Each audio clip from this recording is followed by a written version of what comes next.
Ош облусунун айрым райондорунда жазгы талаа иштери февраль айынын аягында эле башталган. Ал эми азыркы учурда бышкан өсүмдүктөр сатууга жарап калды. Өлкөдөгү өзгөчө абалдан улам дыйкандар блокпосттордон тоскоолдуксуз өткөрүлүшү керек. Бирок 18 апрель күнү дыйкандар посттордон өткөрүлбөй артка кайрылганын айтып чыгышкан. Мындан улам Ош облусунун комендатурасы дыйкандар кайсы бир деңгээлде эрежени сактоону айтууда. Бул боюнча төмөндөгүлөрдү билдирип кетем. Биз дыйкандарга уруксат берип атабыз. Кандай жолдон, мисалы үчүн алар ошол Ош шаарына келип, эгер өздөрүнүн кардарлары болсо, келип дароо өткөзүп бере турган болсо, уруксат берип атабыз.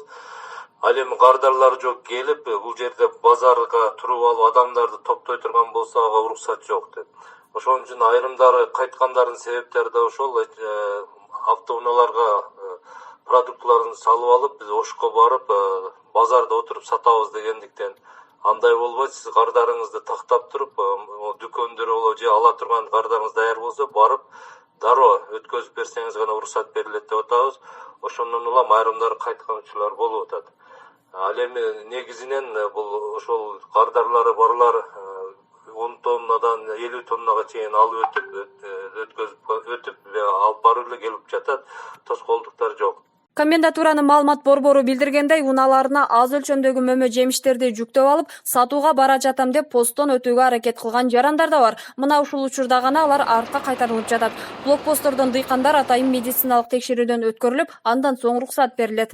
Чыгып атат, Казакстан, Россияга да кетип атат. Эми аякадан сатпасак, мөмө жемиш көп демек жана баш жакшы жемиш. Эми аякадан сатпасак, эртең чийип кетет да. Ал билесиңиз 2-3 күндө чийишти баштайт. Анан бунун Кыргызстан ичинде дагы мынага өзүнө араланга, Ош шаарына, Жалал Абад, Бишкек деп атат. Эми анан алып кеткен баягы келип жүктөп кеткендер эми алар Кыргызстан ичинде да сатып атат, сыртта да чыгып кетишип атат.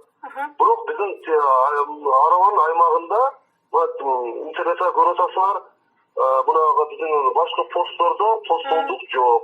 Анан кээ биринде чыгарып атат, тоскоолдук жок. Мен өзүм район аким катары ошол жерге барып турам, күндө бир жолу. Анан эртелес 6-дагы барып көрөмүн. Эч кандай тоскоолдук жок аерде. Өкмөттүн Ош облусундагы өкүлчүлүгү тарабынан дыйкандардын жазгы талаа иштерин жүргүзүү үчүн бир катар шарттар түзүлгөн. Айыл чарба техникаларынын даярдыгы облус боюнча 91% түзүүдө.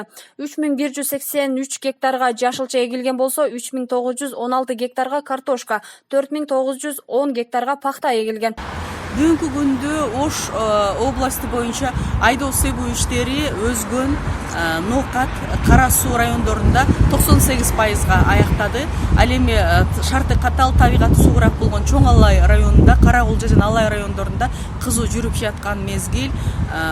Күйүүчү май, анан жер семиткич азыктар, уруктар жетиштүү. Ушуга чейин бизде айдоо себүү иштери боюнча 51 000 тоннадай керек боло турган болсо, бүгүнкү күндө 49 000 тонна бар жана алынып келинген. Калгандары коңшу өлкөлөрдөн алынып келип, маселе чечилүү алдында турат.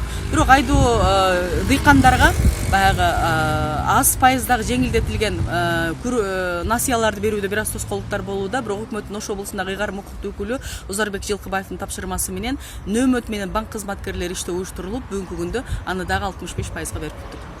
Айыл чарба жана мелиорация министрлигинин маалыматы боюнча 2020 жылдан тартып дотациялоо системасы ишке киргизилип, дыйкан фермерлер үрөн чарбаларынан сертификацияланган үрөндү базар наркынан 30% арзан баада сатып алганы айтылган.